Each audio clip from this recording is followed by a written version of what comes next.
দরকার নাই, আর কারো বোঝার দরকার নাই। রুমের ভিতরে যারা বসা রয়েছে, জান্নাত এই রুমকে জান্নাতের বাগান মনে কইরা পাঁচ ওর পক্ষে সাক্ষী যাওয়ার জন্য, হাত ওর পক্ষে সাক্ষী যাওয়ার জন্য, চোখের ওর পক্ষে সাক্ষী যাওয়ার জন্য, না ওই চামড়ার ওর পক্ষে সাক্ষী যাওয়ার জন্য, কানের ওর পক্ষে সাক্ষী যাওয়ার জন্য, মালিক ওর পা থেকে মাথা পর্যন্ত এই গুপ্তচর লুকায়িত সিআইডিদের সাক্ষী নিয়া এদেরকে জান্নাত দিয়ে সুবহানাল্লাহ। আর কিছু গুরুত্বপূর্ণ করে দরকার নজরুল ইসলাম কাশ্মীর কথা বাস এটাই জানো। সেম নকল সেম যেটাকে আমি আমার দেহ মনে করি ওইটা কি আমার দেহ?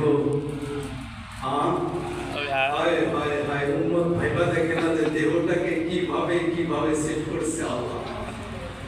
এই জন্য খুদার কসম হাদিস শরীফে আছে যে কানে গান শুনে কিয়ামতের ময়দানে ও তওবা করে খাঁটি হইল আল্লাহ কুরআন তেলাওয়াত শুনবে না। কেননা ওকে জানাইছে আল্লাহ কান লাগাইছিল কুরআনের বাণী শোনার জন্য, আল্লাহ কান লাগাইছিল মাহফিল শোনার জন্য, আল্লাহ কান লাগাইছিল মুহাম্মদুর রাসূলুল্লাহ পবিত্র হাদিস শোনার জন্য।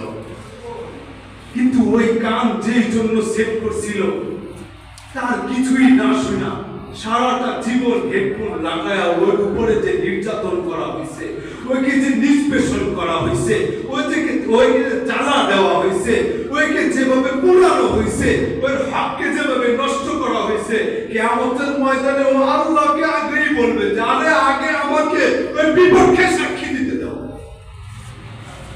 ওর বিপক্ষে সাক্ষী দিতে দাও। কেননা এত বলার পরেও কেন বোঝে নাই যে আমাকে তুমি লাগাইছিলাই তোমার কালাম শোনার জন্য, তোমার হাবিবের কালাম বাণী শোনার জন্য, লাগাইছিলাই তুমি মাহফিল শোনার জন্য। এত কিছু বলার পরেও কেন শুনে নাই? আজ আমার অন্তর ঠান্ডা হবে তুমি যদি আমার বিপক্ষে সাক্ষী দিতে দাও। মুহাম্মদের উম্মত বোঝাবো তো বোঝাবো কি করে? যে বডিকে আপনি আপনার বডি মনে করেন ওই বডি আসলে আপনার নিয়ন্ত্রণে চলে না, আপনার নিয়ন্ত্রণে চলে না। আপনি যদি আমার কথা প্রমাণ চান তাহলে এখনই যেখানে মাঠ আছে ঘাস আছে ওখানে যান।